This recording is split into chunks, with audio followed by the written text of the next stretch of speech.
Oi pessoal, hoje a gente vai fazer a correção das atividades sobre o texto O Peixe com Chifres, do nosso livro didático, tá? Então a gente deixou uma relação de atividades ali para vocês resolverem no caderno, tá? No caderno de vocês. Então, lá vai o gabarito, tá? O número 1. Releia o primeiro parágrafo de O Peixe com Chifres e responda. Então, o que a gente tem lá no primeiro parágrafo?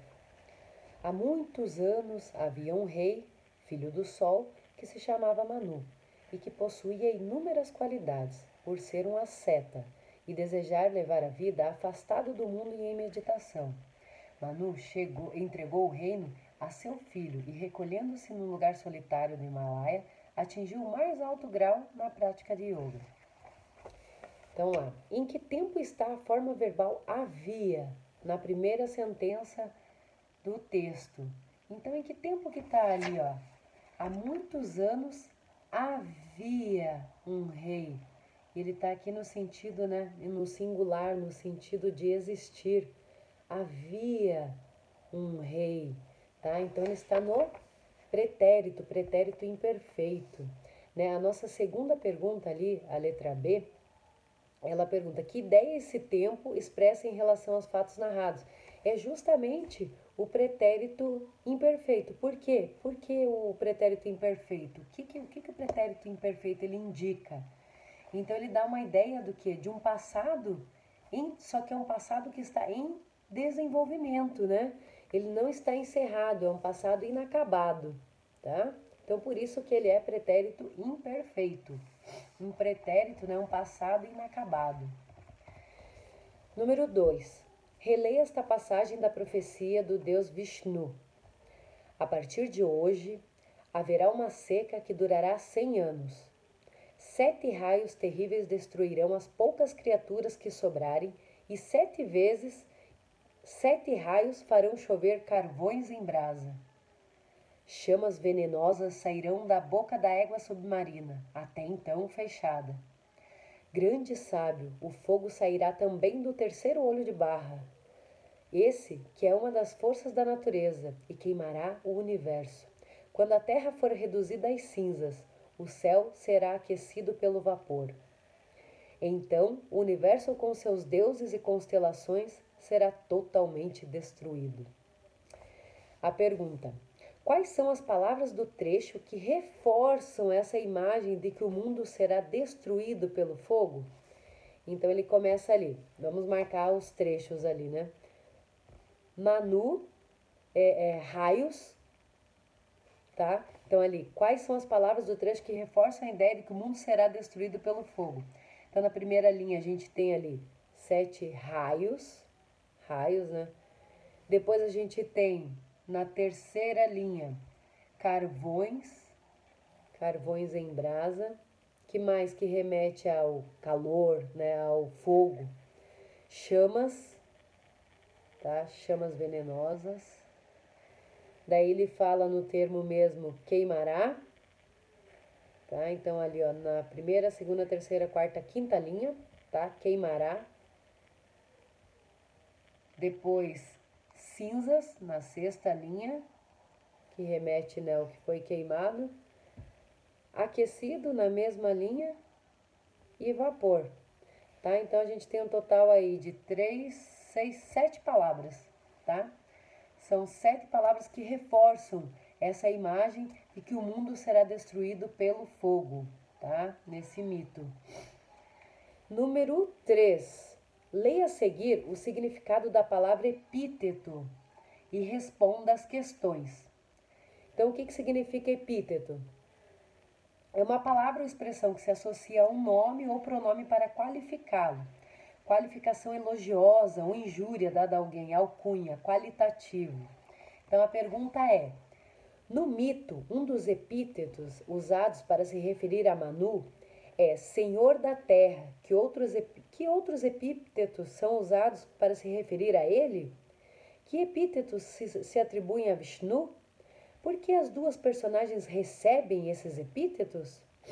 Então lá, primeiro, Manu tem filha do sol, melhor dos reis, Senhor dos reis, grande sábio, desculpa, filho do sol, grande sábio, fulminador dos inimigos, tá? Então esse pro Manu.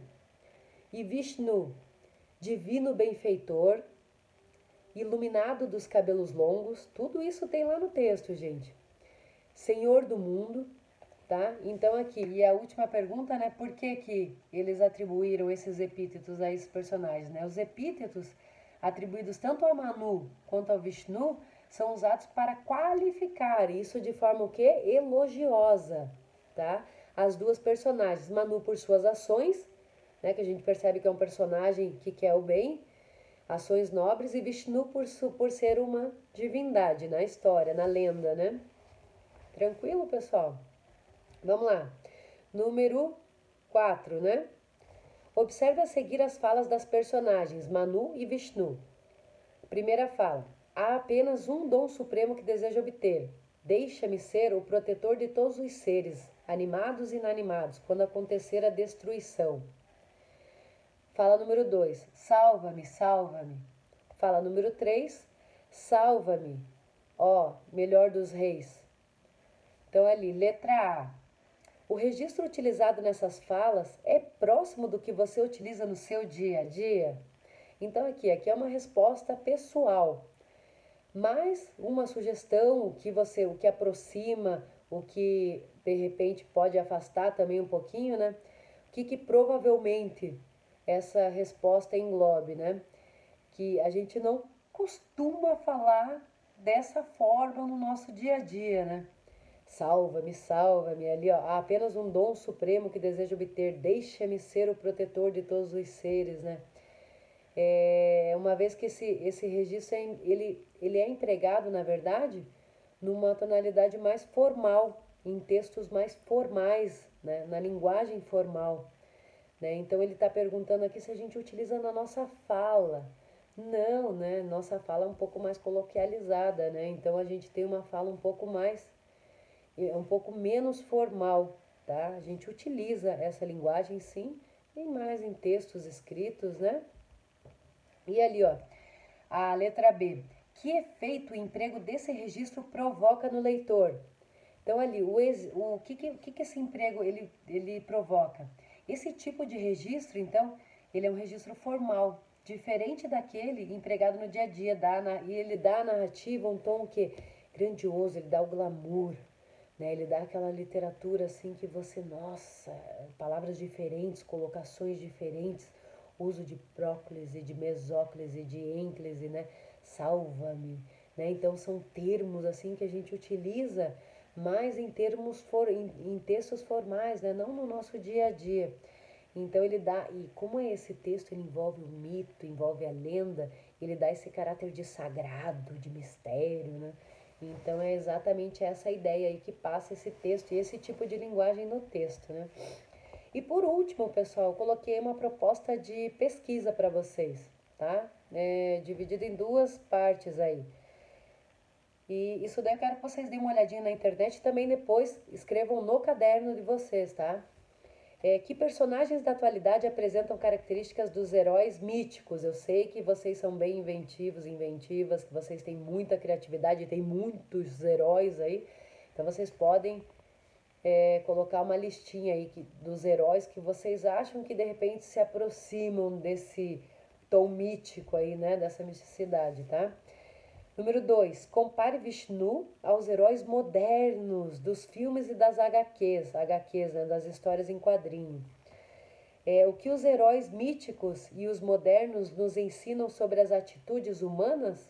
Interessante, né? O que esses heróis trazem para nós aí, de reflexão, desse lado humano, de repente de preservação ambiental, de amor ao próximo, né, de cumplicidade, de empatia. Então, o que esses heróis aí contribuem pra gente, pra humanidade, tá? Então é isso, pessoal. Não esqueçam de fazer atividade, façam todas essas atividades no caderno de vocês, realizem a pesquisa com bastante capricho, quero bastante nome diferente aí de super-heróis, tá? Depois a gente conversa também um pouco no chat